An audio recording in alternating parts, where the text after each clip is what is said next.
বড় স্কিল। মানুষের যেটা করতে ভালো লাগে সেটাই বেছে নেওয়া উচিত। ট্রাভেলিং হচ্ছে আমার আরেকটা হবি, যেটা কেউ জানে না। যখন আমি বড় হব তখন যে একা একা যে ঘোরাগুলো, ওগুলো আমি একা ঘুরতে চাই। আমি ট্রাভেল করতে অনেক পছন্দ করি এবং আমার মনে হয় যখন আমি ওরকম এইজে আসবো যে আমি একা ঘুরতে পারবো, আপনারা ইনশাল্লাহ আমাকে অনেক দেশ ঘুরতে দেখবেন। কারণ এটা আমার ট্রাভেলিং হচ্ছে আমার আরেকটা হবি, যেটা কেউ জানে না। অনেক বড় একটা শখ, এটা কাউকে কখনো বলা হয়নি, আজকে বললাম।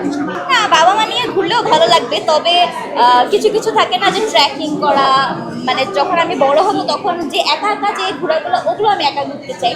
বাবা মা নিয়ে তো অবশ্যই ঘুরবো, ফ্যামিলি নিয়ে ঘোরার মজাই আলাদা, ওটা আসলে কোনো কিছু বিট করতে পারে না।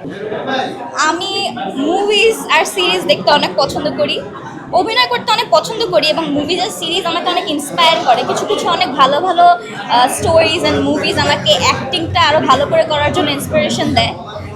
যারা অনেক ফেমাস পার্সন, তাদের অ্যাক্টিংগুলো দেখি, একটু শেখার চেষ্টা করি যে আসলে এইভাবে করলে ভালো হয় বা ওভাবে করলে ভালো হয়। সো আমি অলওয়েজ ব্যস্তই থাকতে চাই। ইনশাল্লাহ অনেক ভালো ভালো কাজ আসবে, এটা নিয়ে এখন কিছু আসবে, ভালো আসবে ইনশাল্লাহ। আর কোনো ধারণা নেই, সারপ্রাইজ। না না, এখন না ভাইয়া, আরও টাইম আছে, এখনো অনেক টাইম আছে।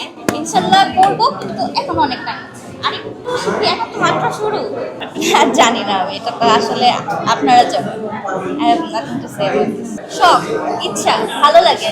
অভিনয় করা একটা অনেক বড় স্কিল। আমার মনে হয় পৃথিবীতে সবকিছু একটা কঠিন সাইড তো অবভিয়াসলি আছে, যে সবকিছুই কঠিন, কোনো কিছু সহজ না।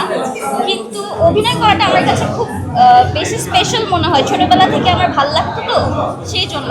আর এটা কোনো আলাদা ডেফিনেশন নাই অ্যাকচুয়ালি যে অভিনয়টা কেন বেছে নিয়েছি। ভালো লাগে, মানুষের যেটা করতে ভালো লাগে সেটাই বেছে নেওয়া উচিত।